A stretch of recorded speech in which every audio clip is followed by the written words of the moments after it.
The bishop made a last-minute, what do you call that in football? You call an audible. He called an audible from the back and said, why don't you read at the very beginning of the service the charge out of the prayer book as to what ordination is? It was a good idea. It was lovely.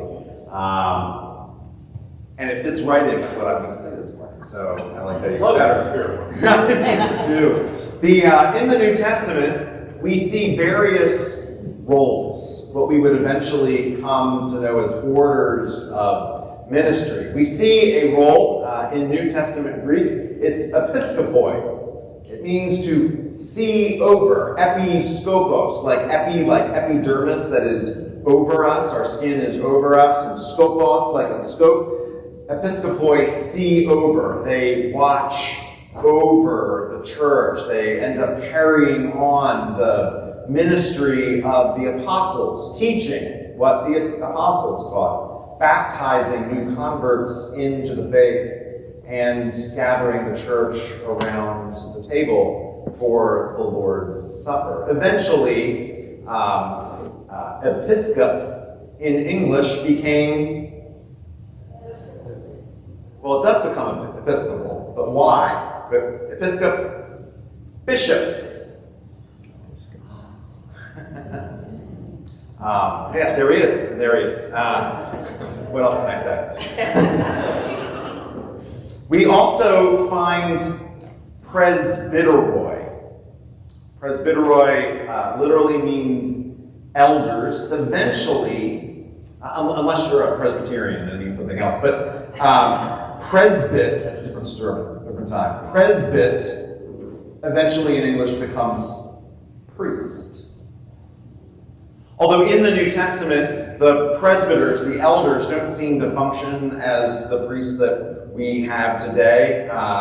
In the very earliest church, the bishops, the episkopoi, did most of what we would see a priest to do. As the church grew, however, the bishop couldn't be everywhere, couldn't be at every baptism and every celebration of the Eucharist. And so some of the bishop's sacramental authority was handed off to the presbyters, to the elders, and we have the modern office of priest that we know today. The other order we see is the diaconoi, which means servant or server. This is the first order that we see in the New Testament.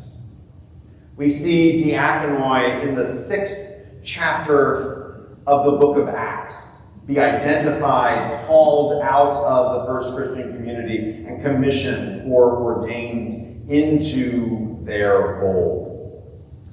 I mean, in the 6th chapter of Acts, we're talking weeks, maybe a few months after the death and resurrection of Jesus. That early on. That early on in the life of the nascent church, the church looked around and said, we need diaconoi. We need servants. We need servers. They didn't say we need administrators. We need servants, because deeply embedded, obviously, in the teachings of Jesus and in the Christian faith is that of servanthood. Jesus in John's Gospel will say, I came not to be served. Jesus as the Son of God, Jesus as God incarnate, God in the flesh. If there is ever anyone who ever walked on planet Earth who was worthy of being served, it was Jesus. Yes? And yet Jesus turns around and says, I came not to serve, but to serve. If Jesus serves, then there is no one, no matter how high we climb the ecclesiastical ladder, or how educated we are, or how wealthy we are, or how well liked we are, or how good of a speaker we are, we never age out of the ministry of servanthood. Diaconoi, obviously in English, later becomes deacon. You got that? Which is why we're here today. Now, I know I've had this question. I thought Chip was going to be a priest, right? Didn't he go to seminary to become a priest? Why are we ordaining him a deacon?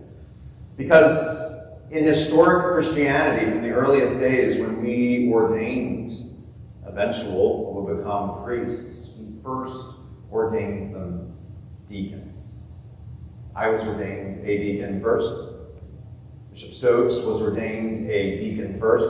And when we become priest, when we become bishop, we don't stop being a deacon. Do you still have your diaconal certificate hanging on your office saying you're a bishop, saying you're a deacon? Me too. We are always deacons, servants, servers, because that is the call of the church. Now, the deacons are not the only servers in the church. It's not like now it's Chip's job, right? He's got all the serving to do. We ordain deacons, and priests, and bishops to serve as icons, as reminders to the world of how we serve, and icons and reminders to the church of our need for all of us to serve. As Jesus said, I came not to serve, not to be served, but to serve. That is the ministry that is all of ours. We see it in this morning's lessons. Interestingly, the lessons this morning, not picked just because today's a special day for our Chip. These are the lessons that would have been read no matter what was happening on Sunday morning, the lessons that are being read in the Episcopal Church, Lutheran Church, Catholic Church, across the country and the world today. First lesson, Abraham and Sarah are visited by three guests. Three men show up. Interestingly, in several places in the story, the author will call them three men, and then he'll call them the Lord. The Lord shows up in the guise of three men. And the first thing that Abraham and Sarah do, serve. I love how Abraham sells it short. Like, do you want some water and some bread? And they're like, okay, we'll take that. And then he goes and gets Sarah, get the choicest flour and make cake. And then he goes and gets curds and milk, and they get a calf and they slaughter it and they prepare it for food and they bring it out. Like, we'll just give you a little bit, and then they set a feast. And the Lord enters their home. They serve. We see an echo of that, obviously, in the gospel lesson today, where Jesus, the Lord, is in the home of Mary and Martha of Bethany. We also see the tension of servanthood in this story. Because, yes, we are called to be servants. We're also called to be disciples. We're called to pray. We're called to learn. We're called to grow in our faith, and we're called to serve. And we see Mary sitting at Jesus' feet, taking the form of a disciple, listening, communing with Jesus. And then we see Martha doing all the serving, running around, cleaning, cooking. Do you need anything? And of course, it's Martha who gets a little annoyed at her sister who's out there just sitting around doing nothing while she's running around like a chicken with her head off. And Jesus tells them on that day Mary had chosen the right one. That was a day to listen. That was a day to be a disciple. Perhaps the next day would be a day to serve. We see it in the epistle lesson in Paul's letter to the Colossians, first chapter, 23rd verse. He says, I, Paul, became a servant of this gospel. Now, those of you who have done the adult form with me over the last year will know this is a soft translation. What did Paul actually say? Slave. Which is like nails on the chalkboard for us today. But Paul said, I, Paul, became a slave of this gospel. I became a servant with everything I am and everything I have. My entire being is wrapped up in the service of this good news. Servanthood. We all are called to this. Today, Chip is called to this. Chip, would you please stand for an ordination charge? I'll roast you later.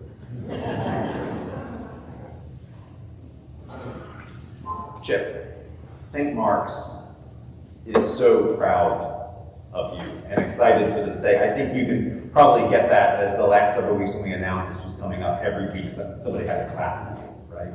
Applause. I'm sure there'll be more applause today.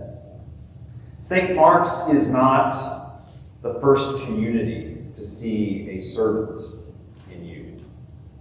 St. Mark's is not the first community to see humility and eagerness in you. And St. Mark's will not be the last to see these gifts in you. From this day forward, as a deacon, and eventually as also a priest, serve. Serve the people of God. Serve those in need. Invite all of the people of God to join you in the ministry of Christ that is servanthood. Be an icon of servanthood that when all see you, they may see Christ in you, washing feet, feeding the hungry, praying with the sick, and welcoming a stranger. For this is the way. Amen.